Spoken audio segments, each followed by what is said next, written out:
Lebih kurang. Abang minta popiah basah 2 set. Basah 2 set Ha. Baik, sekejap lah Ni kulit popiah homemade bang. homemade. Betul homemade Dia betul homemade bang. Kita buat daripada tepung gandum. Adalah campuran-campuran sikit. Kita uli pakai mesin dekat 2 jam 3 jam untuk dapatkan dia jadi macam kenyal sikit itu. Ni sos homemade ni. Ni yang killer dia bang. Banyakkan orang akan minta extra lah kuah ni. Sebab ni bukannya kuah berkata-kata bukan petis. Nampak macam petis tapi bukan Nampak macam petis bang, macam petis tapi bukan. Ni kuah ni manis lah, manis. Pun homemade Ni homemade juga. Lepas tu ni tak ada secret ingredient biasa je. Kalau check ni dekat Google mesti ada je resepi dia. Dia tak ada sikit-sikit Tak ada.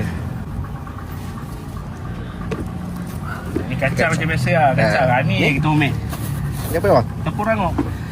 Tepung rangup Ini tepung rangup. Tepung yang digoreng ke? Tepung yang digoreng. Macam goreng pisang punya tepung. Okey. Tu carrot lengkuas. Carrot dengan sengkuang bang. Sengkuang lengkuas pula. Lengkuas kan nak apa? Lengkuas kalau makan binong. Aduh, buat malu Buat malu ya. Kita pakai carrot dengan sengkuang je. Sebab kita tak pernah pakai apa tu satu lagi tu, toge.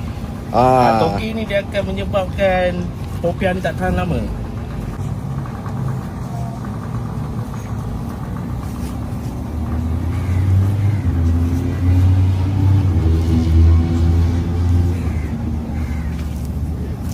Kalau sini berapa ringgit bang satu set? Satu set macam ni kita bagi 5 keping RM6. 5 keping RM6. Okey. Abang kat sini berniaga hari-hari? Buat masa sekarang ni hari-hari. Kita start daripada pukul 3.50 sampai habis.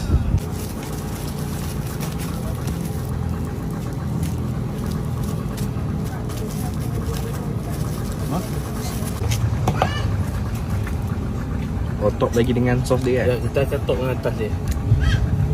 Dia depend on customer lah. Kalau nak asing pun kita boleh buat asing. Nak asing sapu terus pun boleh.